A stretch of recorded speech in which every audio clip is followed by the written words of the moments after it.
Wonderful. Good evening, everyone. It's a great pleasure to have you here and to have a brilliant guest on this channel now. It's Lenka.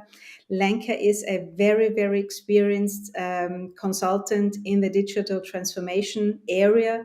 She has a breadth and a width of experience in a multitude of different projects. I think you have more than 20 years of experience in top management consulting, and we will be discussing not only her passion about consulting, but also what does it take to be really successful in this industry for so long. So, Lenka, thank you so much for taking the time. Happy to. Thanks for having me.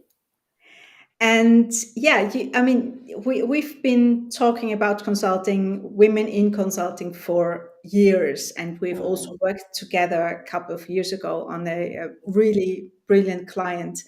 Um, why are you still in management consulting? You're making me sound so incredibly old. Oh, no, it's Yeah, well, I just never made it out of there. No.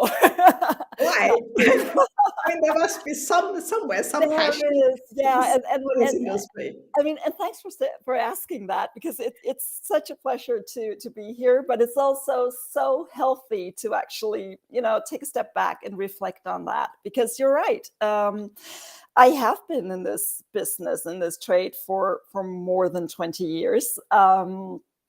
I started out in actually working in what today would have been a digital agency, but it was not a commercial, an advertising agency. It was really about consulting. It was about helping companies, clients that were digitally completely immature, hardly knew how to write the word out, digital or new media, whatever it was called back then.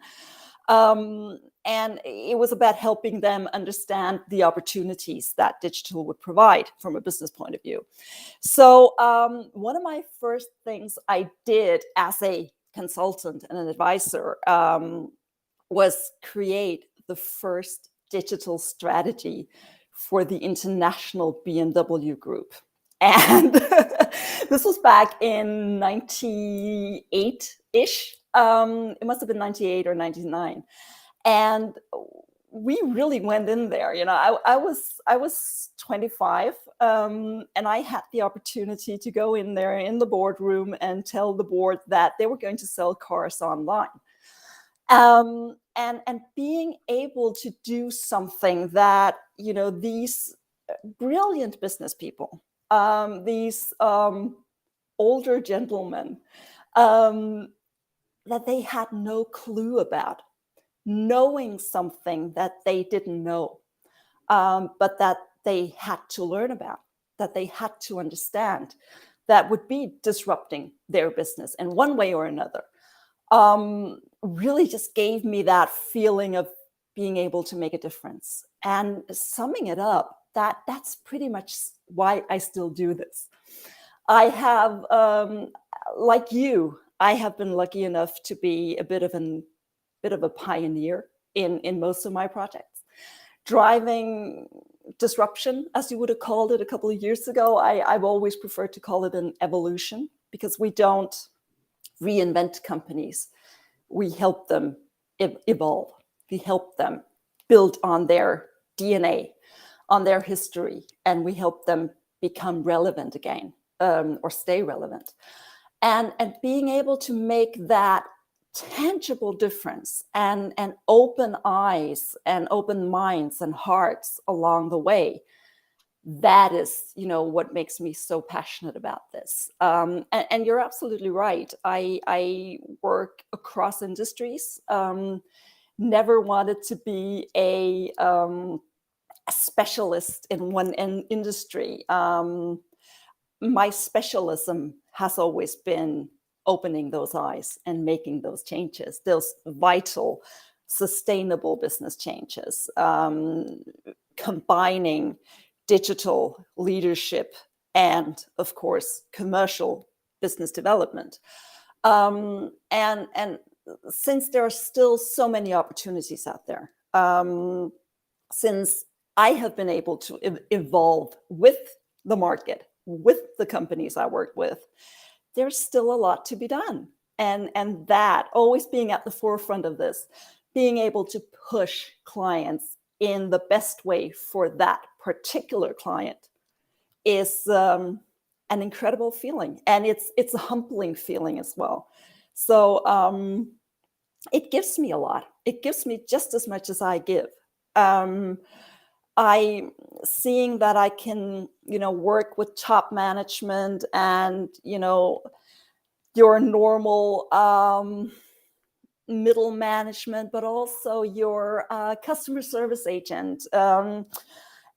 It's and really helping them see things in a different light is humbling, but also a great, great, great feeling. One of my latest projects, I was lucky enough to work in the healthcare industry once again, in the public part of our healthcare sector here in Denmark, actually, working with the hospital sector, working with patient empowerment, patient experience. The goal is really to help patients and relatives of patients become better at handling their own their illnesses and handling their symptoms and taking responsibility. Because once you take responsibility as a patient, you're better able to heal or live with a chronic illness, for example.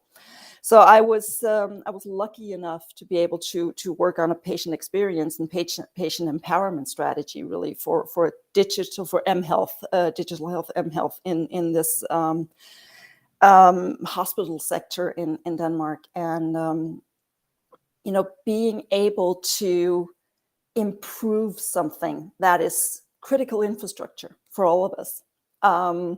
Again, that is, being able to do that, being allowed to do that is really what gets my passion going. But also, again, having had the opportunity in that project, for example, to tell some of the people, show through this project, show some of the people that are in this organization, that people that worked with me on this project from the client organization, how important they are, how important the work they do is for their customers, the patients, and reopening their eyes to that is another reason why I do this. So I'm not just always trying to be a rock star. I'm also trying to find the superstars out there, and that's pretty cool. Yes, all your passion really comes across. And when you were now talking about the healthcare sector, the public sector, hospitals, we met at an engineering company. So it's really quite a distance between engineering and hospitals. But your trade and your knowledge about digital transformation and transforming business processes all goes along with people. Yes. In any client, we're talking with people, and I think that's also. Consulting is a people business, and it's Absolutely. known for the people inside the industry who drive the project forward. I totally agree, and I think often we forget that.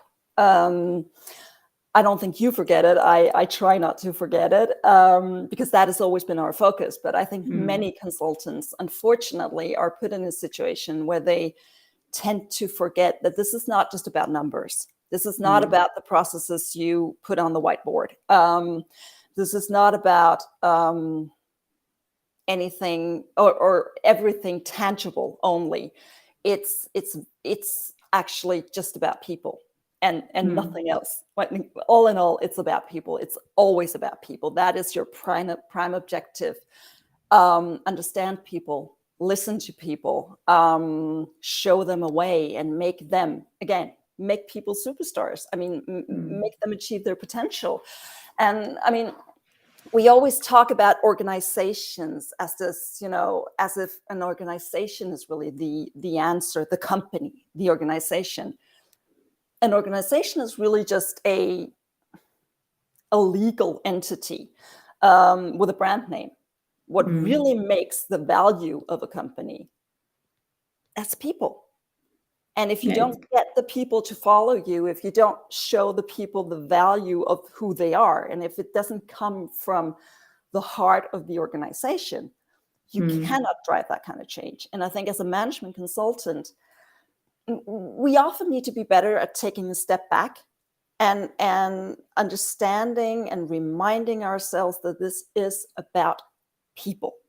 And that's also why I've started talking a lot about sustainable change, making sustainable differences, because I I certainly don't want to be the consultant who goes into a company, does this big analysis, and I do that as well, but delivers a report, and then I'm out without making sure that what we've done here has actually been impactful. internalized, impactful, and that is also internalized by the people who are supposed to execute it and move it forward. You really need to do that, and you really need to remember that this is not about the PowerPoint.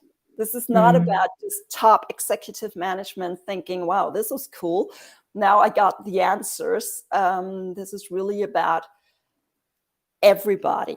It's about the organization, the body of the organization. And people are wonderful, and people are complex, and people are difficult, and people are Fun to fun, work with. so much fun. And I think that is, if you don't like people, you shouldn't be a management consultant. If you don't want to build relationships, if you don't want to be someone who goes the extra mile for the people, you really shouldn't be a management consultant. You can be a brilliant expert in something, but if you don't have that if you don't have the people skills, if you don't have the genuine interest, the genuine curiosity about people, what motivates them, what triggers them, what scares them, what they do, no matter whether it's your top CXO something, or it's again the customer service agent, then you just shouldn't be in this business. Because what you do, you may be on paper, you may be successful, you may be someone who sells a lot, but what you do will never be impactful. So I think that's really, that to me, that's such a core thing of being successful in this business, that you just need to care. So, so I mean, my follow up question here would really be: what are the three traits that a good management and a successful management consultant should have? So, I mean, you mentioned, the people, or the interest in people, Right. the personal and true interest to people.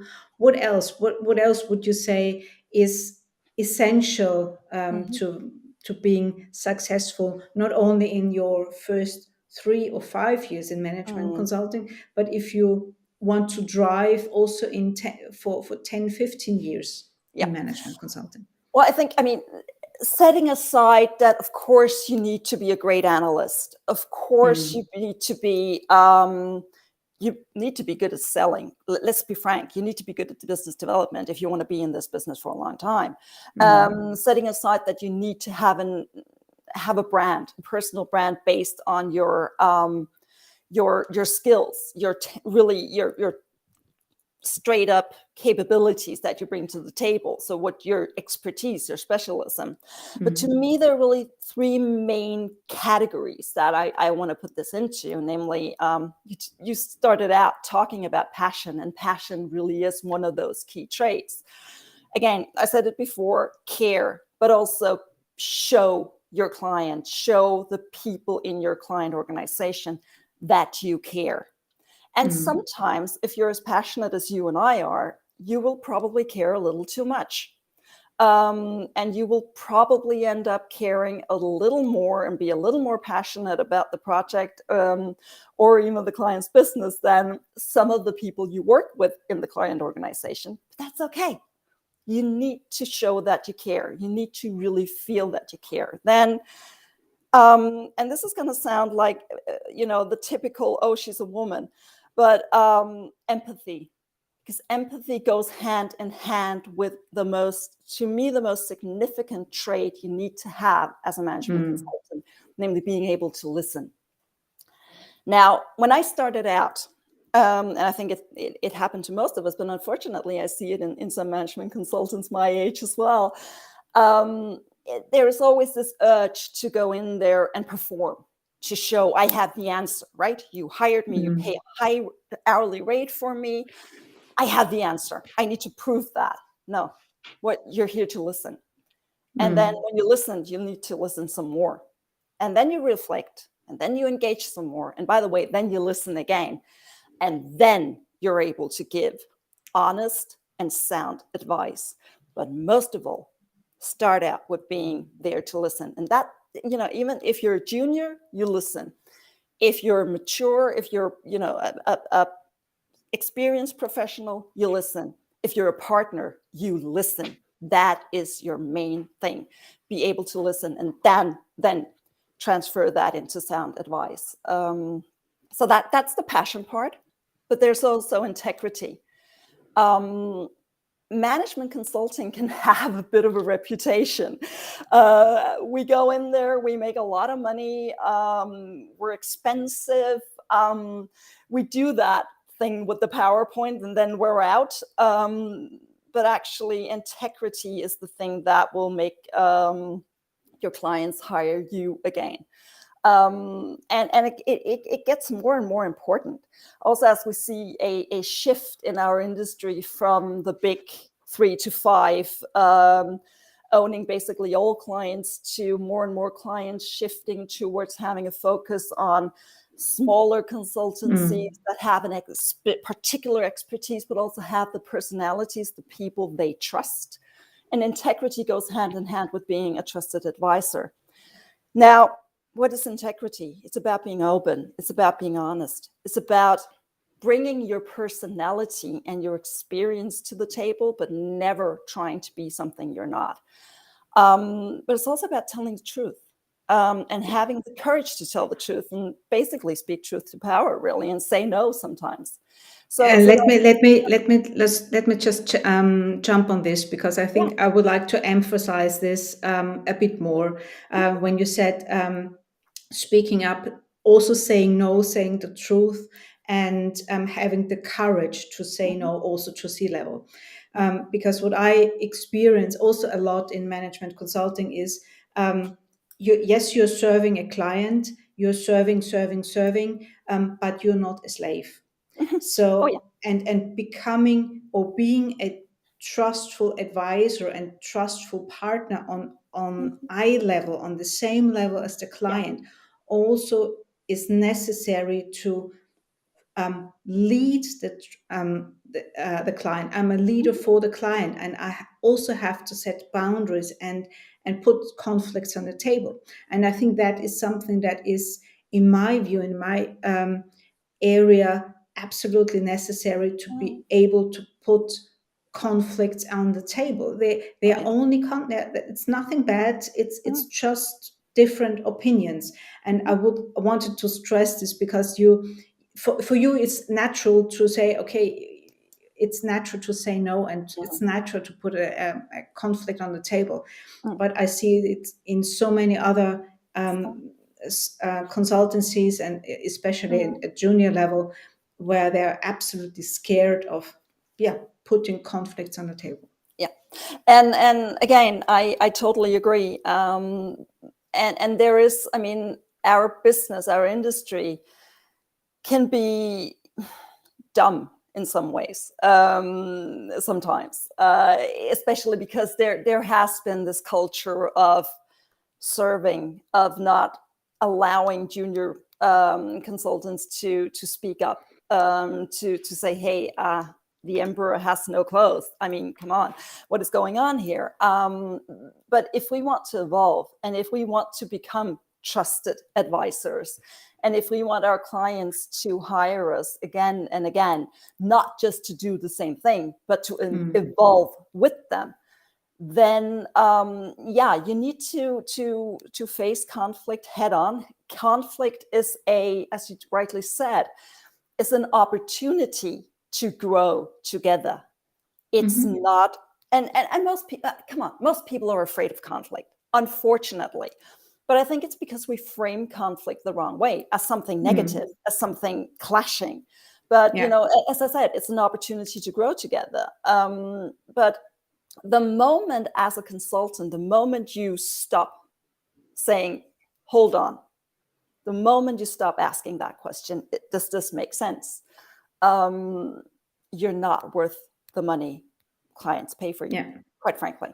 And another thing I think you said that to me really resonates is that really, even as a consultant working with C-level, whatever, you need to step up and be the leader you want to be led by. So you need to lead by example in that dialogue as well. And that's not a question of age. That's not a question of, it's not. It's about having something to say. Now, again, don't speak up if you don't have something to say. It's and respect the other person. Don't go in there. Don't be too cocky. But really, it's what you're there for. That is the value you bring to the table. And that, again, I think you actually said the word as well, but that would be my last, headline really for the 3 trades would be partnership.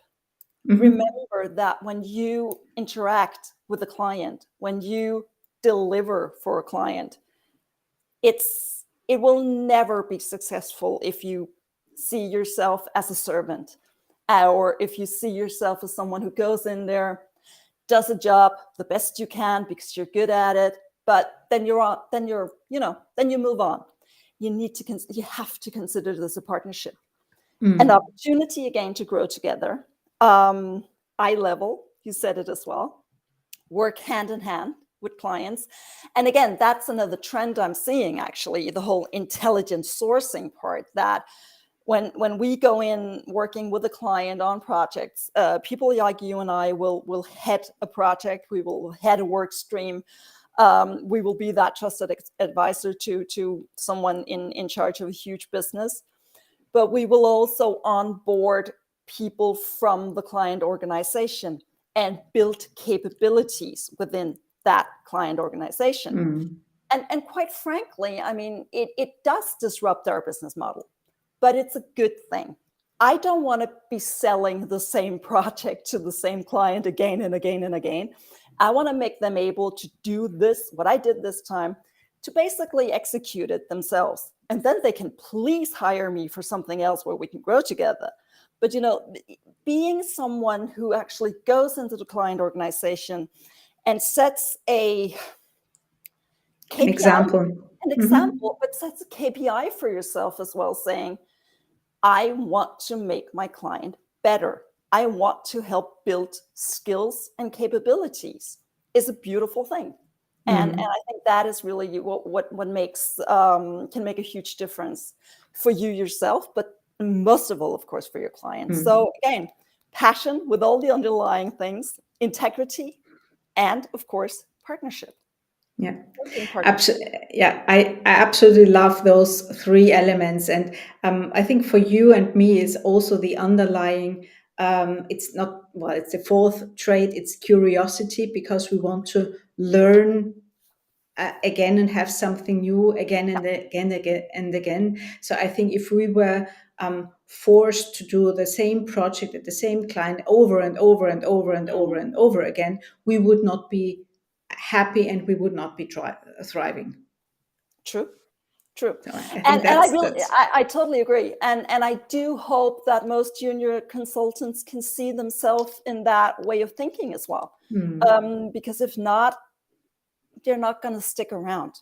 Let's be Yeah. frank. I mean, one of the huge challenges we in the consultancy industry have is that it's damn hard to get experienced hires to stay, but it's equally hard to get our graduates to stay more than 2 years, maybe 3 years, and then they move on to better work-life balance, to more power, decision-making power, to a normal job where they can have a career and they can have a family and everything on the client side. Now, we need to be able to make them stay with us, at least most of them, at least the very talented ones that also bring this to the table that we're talking about, the personal traits as well.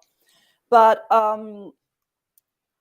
that really means that we need to provide a setting where they can grow, where they can, use that curiosity, and feed that curiosity and give them new challenges, give them new opportunities, because we want to nurture curiosity as well. Absolutely. Absolutely. I mean, you said it. You have more than 20 years of experience in management consultant. Me too. Yeah. So we are similar, We are. similar age. Mhm. Looking back, what advice would you give your younger self? Yeah, I love that question. I would, on one hand, I would tell myself to be a little more patient. Okay. And I mean, I'm still not patient. I still haven't learned it. But energy and passion and ambition is great. But sometimes I would tell myself to just let things marinate a little. It will come. And remember that, the elders are often Yeah. right. As a young person, you're here to challenge the elders, but you're also here, you should work with them, not against them, because your time will come. So that would be one. And then really, I mean, we talked about it before, and I would just sum it up and say, shut up and listen. Don't always have the feeling that you need to perform and give the answer before you hear the question, really. But, listen, learn to listen. And lastly, never grow up. Just don't grow up. Stay curious, keep an inquiring mind, embrace that naivete, and just stay someone who believes that you can do it, that nothing can stop you, really, while you also listen and learn. But just don't grow up. Just have that, I want to learn, I want to be here, I want to be, I want to be curious. Stick with that, and then you'll be happy. And that's what I would tell myself today. Really, that would probably help me a little. But on the other hand, I should have been more patient. I have learned to listen, sometimes the hard way, and I have never grown up, and I never will.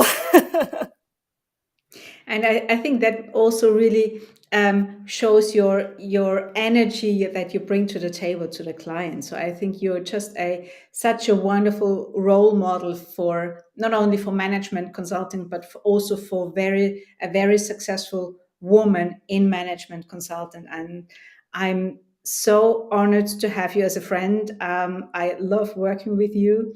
And yeah, Lenka, thank you so much for your time, and talk to you again. I'm pretty sure about it. Hopefully. And thank you so much for having me. And yeah, thanks for having me as a friend, and thanks for letting me be your friend. Thank you. Thank you.